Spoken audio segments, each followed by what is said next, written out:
Good morning, student.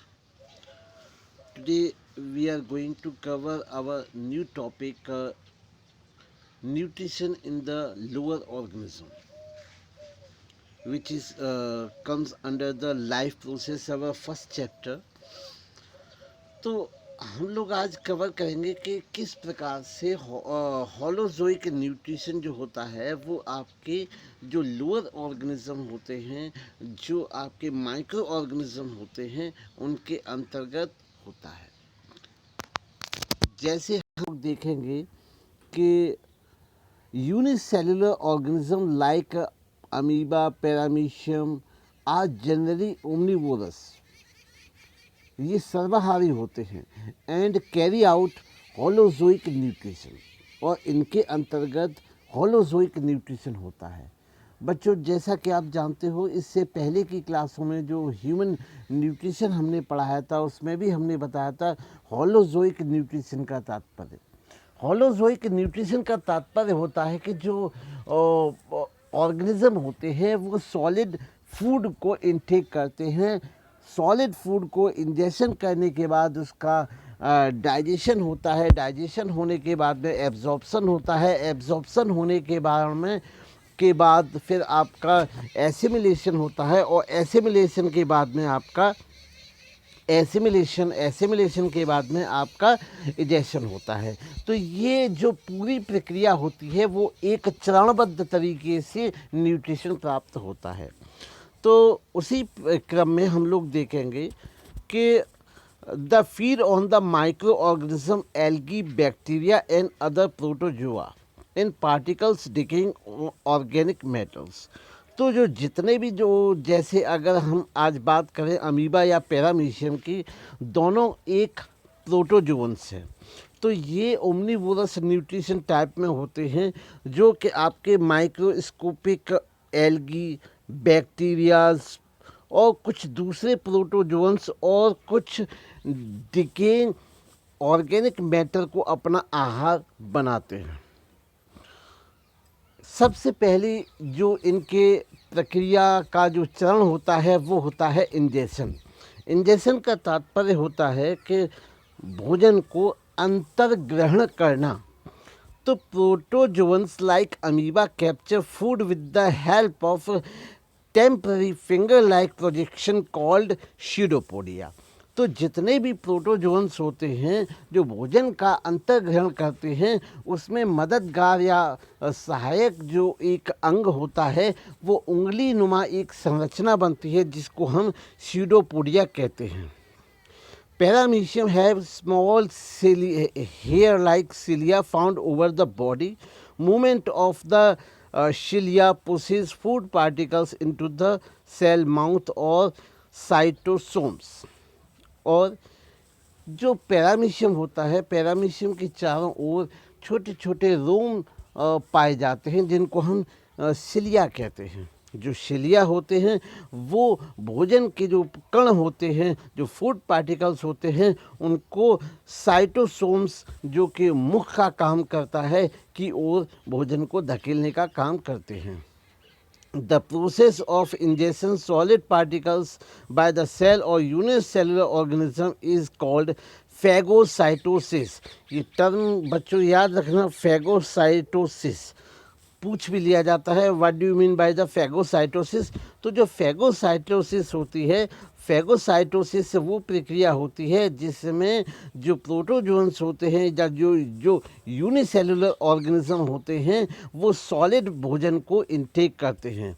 After capturing the food, the tips of the pseudopodia amoeba dissolve at the point of contact and food comes into the vacuoles called phagosomes। और इसके बाद में जो आपका जो finger like projection बनता है, जिसकी सहायता से भोजन कैप्चर करने का काम करता है, वो धीरे धीरे डिज़ोल्व हो जाता है, और जो फूड पार्टिकल होता है वो एक अस्थाई जो आपका पेट का काम करता है, जो वैक्यूल्स होते हैं, जिसको हम फैगोसोम्स कहते हैं, के अंतर्गत आ जाता है। The food vacuoles are formed at the base of the gullet. इस प्रकार से हम देख सकते हैं कि ये पैरामीशियम और अमीबा में न्यूट्रिशन की कुछ स्ट्रक्चर्स हैं। यहाँ पे आपका देख सकते हैं, ये आपका फूड पार्टिकल्स हैं और ये फूड पार्टिकल्स हैं, ये आपका न्यूक्लियस है। इस प्रकार से ये फिंगर लाइक प्रोजेक्शन जो है वो आपका स्यूडोपोडिया है और स्यूडोपोडिया के अंतर्गत ये भोजन आ जाता है और भोजन आने के बाद आप देख सकते हैं कि इसने स्यूडोपोडिया के माध्यम से ये फूड पार्टिकल्स जो था उसने आपका इनटेक कर लिया, अपने अंदर ग्रहण कर लिया। अंदर ग्रहण करने के बाद इसका डाइजेशन ऑफ द फूड होता है। इसके बाद में यहाँ पर फूड डाइजेस्टेड हो जाता है और जो डाइजेस्टेड फूड होता है, जो डाइजेस्टेड फूड होता है वो डाइजेस्टेड फूड आपका किसी भी आउटर कवरिंग के द्वारा अनडाइजेस्टेड फूड का इजेशन हो जाता है, रप्चर कर जाती है। आउटर जो सेल वॉल होती है वो जितना भी अनडाइजेस्टेड फूड होता है वो बाहर निकाल दिया जाता है। अब जो अगली प्रोसेस है, इस प्रकार से उम्मीद है सब बच्चों को चित्र के माध्यम से ये प्रोसेस समझ में आई होगी। डाइजेशन अब हम डिटेल में देखते हैं। Uh lysosomes fuse with the phagosomes to form food vacuole. जो लाइसोसोम्स होते हैं फेगोसोम्स के साथ फूड वैक्यूल्स बनाने के लिए फ्यूज़ हो जाते हैं, आपस में मिल जाते हैं, जुड़ जाते हैं। The food vacuoles act as a temporary stomach in term as gastrioles. और जो फूड वैक्यूल्स होते हैं वो एक प्रकार के अस्थाई जो फूड वैक्यूल्स होते हैं, इस प्रकार से अगर आप देखें तो जो फूड वैक्यूल्स होते हैं, जो जो जो आपको फूड वैक्यूल्स दिखाई दे रहे हैं, जो फूड वैक्यूल्स होते हैं वो फूड वैक्यूल्स एक प्रकार से एक अस्थाई पेट का निर्माण या अस्थाई स्टमक का निर्माण करते हैं, जिसको हम गैस्ट्रियोल्स कहते हैं। गैस्ट्रियोल्स तो जो आपके हम कह सकते हैं कि the food vacuoles act as a stomach. जो फूड वैक्यूल होते हैं वे एक अस्थाई पेट का निर्माण करते हैं, एक अस्थाई अमाशय का निर्माण करते हैं, जिसको हम गैस्ट्रियोल्स कहते हैं। Digestion occur inside the temporary stomach with the help of digestive enzymes of lysosomes. और लाइसोसोम्स के एंजाइम की सहायता से इसके अंदर या टेम्पररी जो स्टमक होता है इसके अंदर पूरी पाचन की प्रक्रिया होती है। Reaction of the food vacuole first acidic and alkaline later on. और सबसे पहले डाइजेस्टेड फूड को जो अनडाइजेस्टेड फूड होता है उसको डाइजेस्ट करने के लिए सबसे पहले आपका जो मीडियम होता है वो एसिडिक होता है और एसिडिक होने के बाद में फिर इसके पश्चात जो मीडियम होता है वो एल्कलाइन हो जाता है। जिस प्रकार से हम भी जानते हैं कि मनुष्य की जो पाचन होता है, मनुष्य के पाचन में भी जो जठर ग्रस होता है, जो आपका पेट से हाइड्रोक्लोरिक एसिड निकलता है, जिसके माध्यम से आपका जो फूड होता है वो गलने का काम करता है। उसी प्रकार से यहाँ पर भी जो रिएक्शन में जो होता है, रिएक्शन ऑफ फूड वैक्यूल्स में जो रिएक्शन होती है वो फर्स्ट एसिडिक होती है, जिससे कि जो भोजन है वो डिज़ोल्व हो जाए। फिर इसके बाद एल्कलाइन होता है। Digestion change complex insoluble substance into absorbable substance. और डाइजेशन के पश्चात जो आपके कॉम्प्लेक्स जो जटिल इंसॉल्युबल कंपाउंड होते हैं वो आपके घुलनशील सब्सटेंस में चेंज हो जाते हैं। और यही काम होता है डाइजेशन का। जो जीव होते हैं, जो ऑर्गेनिज्म होते हैं, वो इस प्रकार की कॉम्प्लेक्स और इंसॉल्युबल सब्सटेंस को जो भोजन के रूप में इस्तेमाल करते हैं वो डाइजेशन के पश्चात एब्जॉर्ब, क्योंकि इसका उद्देश्य होता है हमारे शरीर को ऊर्जा प्राप्त करना। और जब तक ये जो भोजन होगा हमारे शरीर के द्वारा एब्जॉर्ब नहीं किया जाएगा तब तक तो न्यूट्रिशन प्राप्त होने का कोई भी प्रश्न नहीं है। तो जो न्यूट्रिशन, जो डाइजेशन का जो मुख्य उद्देश्य होता है वो उद्देश्य यही होता है कि जो एब्जॉर्बेबल जो भोजन होता है उसको एब्जॉर्ब सब्सटेंस में कन्वर्ट करना। इसके पश्चात आपका जो नेक्स्ट स्टेप आता है वो आता है आपका एब्जॉर्प्शन। एब्जॉर्प्शन तो digested food simple and soluble substance diffuse out from the food vacuoles in the surrounding of the cytoplasm. It this distributed throughout the body and streaming movement of the cytoplasm called cyclosis. तो जो अब आपका food vacuoles जिसको हम अस्थाई पेट की संज्ञा दी थी और जिसको हम गैस्ट्रियोल कहते थे, वहाँ भोजन का जब पाचन हो जाता है तो अब बारी आती है एब्जॉर्प्शन की। तो जो डाइजेस्टेड फूड होता है वो आपके फूड वैक्यूल से डिफ्यूज़ होना, बाहर निकलना स्टार्ट हो जाता है। और जब वो फूड वैक्यूल से बाहर निकलता है तो बाहर निकलने के पश्चात ये आपके साइटोप्लाज्म में आ जाता है। जो साइटोप्लाज्म में आने के बाद ये जो पूरी जो बॉडी होती है उसमें आपके डिस्ट्रीब्यूटेड हो जाता है। और इस प्रोसेस को, ये distribution of the digested food throughout the cytoplasm is known as cyclosis. Term को बेटा विशेष रूप से आप याद रखना, साइक्लोसिस। तो साइक्लोसिस जो है वो डाइजेस्टेड फूड का जो पूरे साइटोप्लाज्म में यूनिफॉर्मली डिस्ट्रीब्यूटेड हो जाना कहलाता है आपका साइक्लोसिस। इसके पश्चात जो चरण आता है उसको हम कहते हैं एसिमिलेशन। एसिमिलेशन, तो एसिमिलेशन में हम देखते हैं कि a part of the absorbed food produce energy. This energy utilized to convert simple nutrients into complex compound and helpful in the growth and the development of the organism. Assimilation का जो मुख्य उद्देश्य होता है वो डाइजेस्टेड फूड का पूरे शरीर के द्वारा ग्रोथ और डेवलपमेंट और एनर्जी के काम में इस्तेमाल होता है। जिस प्रकार से, क्योंकि जो फूड होता है, फूड का जो मुख्य उद्देश्य होता है, जो न्यूट्रिशन का जो मुख्य उद्देश्य होता है, वो उद्देश्य होता है हमारे शरीर को न्यूट्रिशन प्रदान करना, ग्रोथ प्रोवाइड करवाना और इम्यून सिस्टम प्रोवाइड करवाना और डेवलपमेंट प्रोवाइड करवाना। तो इस प्रकार से यह काम एसिमिलेशन के द्वारा होता है। अब फाइनल आपका जो स्टेप होता है वो होता है egestion. The food vacuoles with the undigested food fuse with the surface of the membrane and discharge its content outside the eventually disappears। और जो फूड वैक्यूल्स होते हैं, फूड वैक्यूल से जो अनडाइजेस्टेड जो भोजन होता है, अनडाइजेस्टेड फूड होता है, वो सरफेस की तरफ आ जाता है। जो बाहर की जो मेम्ब्रेन होती है, जो झिल्ली होती है, उसके पास आ जाता है और जो डिस्चार्ज करता है, जो धीरे धीरे जो वो रप्चर करने लगती है। और जितना भी अनडाइजेस्टेड फूड होता है वो आपका रप्चर करने के बाद बॉडी से निकल जाता है। इस प्रोसेस को हम इजेशन कहते हैं। Paramecium has definite cell anus. और जो पैरामीशियम होता है, पैरामीशियम में एक डिफाइंड एनस पाया जाता है जिसको हम साइटोफाइज कहते हैं, थ्रू विच, जिसके द्वारा इट इजेस्टेड अनडाइजेस्टेड फूड।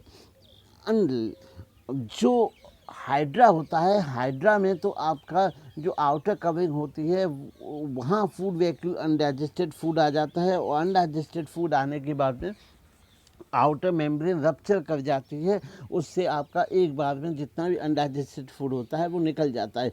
लेकिन वहाँ उस केस में कोई भी स्पेसिफिक इजेशन ऑर्गन जैसे एनस नहीं पाया जाता। लेकिन जब हम बात करते हैं पैरामीशियम की, तो पैरामीशियम में यहाँ एक स्पेशल डेफिनेट सेल होती है जिसको हम एक ऑर्गन होता है जिसको हम कहते हैं साइटोफिल, जिसकी सहायता से अनडाइजेस्टेड फूड बाहर निकलता है। तो इस प्रकार से बेटा हमने देखा कि आप किस प्रकार से जो लोअर ऑर्गेनिज्म होते हैं, खासकर जो प्रोटोजोअन्स में पैरामीशियम और आपका अमीबा काफ़ी इम्पोर्टेंट एग्जामिनेशन में पूछे जाते हैं, फ्रीक्वेंटली पूछे जाते हैं। तो किस प्रकार से ये होलोजोइक न्यूट्रिशन होता है।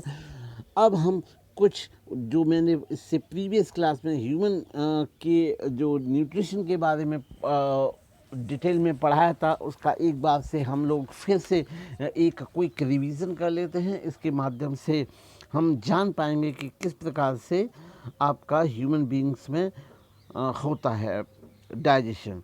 तो सबसे पहले हम एक बार देखेंगे कि जो फूड है, आप देख सकते हैं ये एक रे डायग्राम की सहायता से हम पूरी प्रोसेस को जल्दी से रिकॉल करने का काम करेंगे। तो जैसे फूड है, तो फूड सबसे पहले आपका ओरल कैविटी।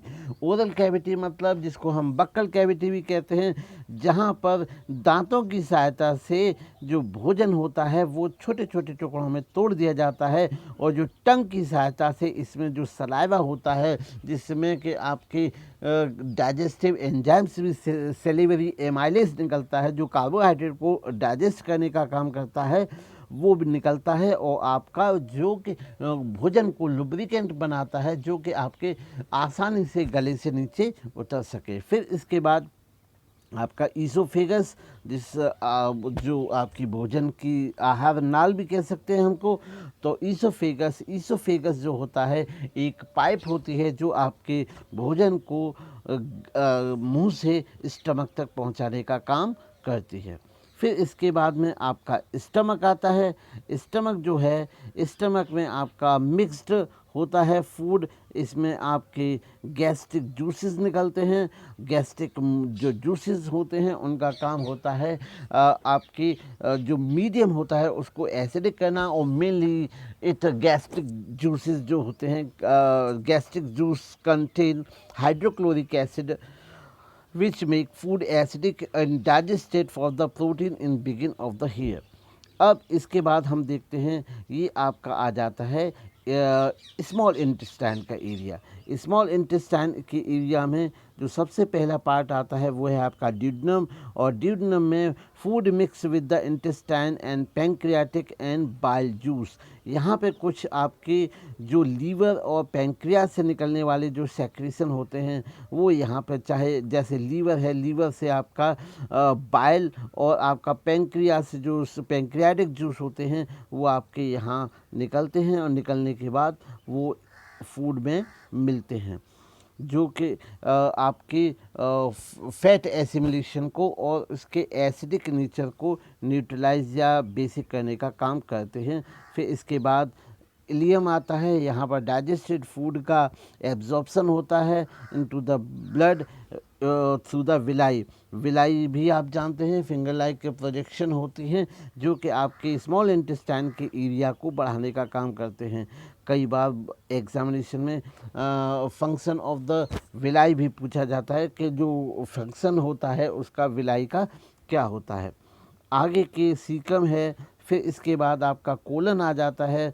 कोलन में वाटर का जो एक्स्ट्रा जो वाटर होता है अनडाइजेस्टेड फूड से, कोलन के द्वारा जो एक्सेस वाटर होता है वो एब्जॉर्ब कर लिया जाता है। फिर इसके पश्चात आपका जो डाइजेस्टेड फूड होता है वो आपका रेक्टम में पहुंचता है, और रेक्टम में पहुंचने के बाद अनडाइजेस्टेड फूड जो होता है वो फीसिस या मल में परिवर्तित हो जाता है। इसके पश्चात जो एनस होता है, एनस के माध्यम से आपका स्पिंक्टर जो मसल्स होती हैं उनकी सहायता से ये भोजन जो होता है बाहर निकाल दिया जाता है। तो इस प्रकार बच्चों आज हमने देखा कि किस प्रकार से lower organism as well as human being में आपका जो डाइजेशन की जो प्रोसेस होती है, होलोजोइक प्रोसेस जो होती है, वो एक बड़ी कॉम्प्लेक्स प्रोसेस होती है, जिसमें फिर से हम कहें इंजेशन, डाइजेशन और एब्जॉर्प्शन, एसिमिलेशन और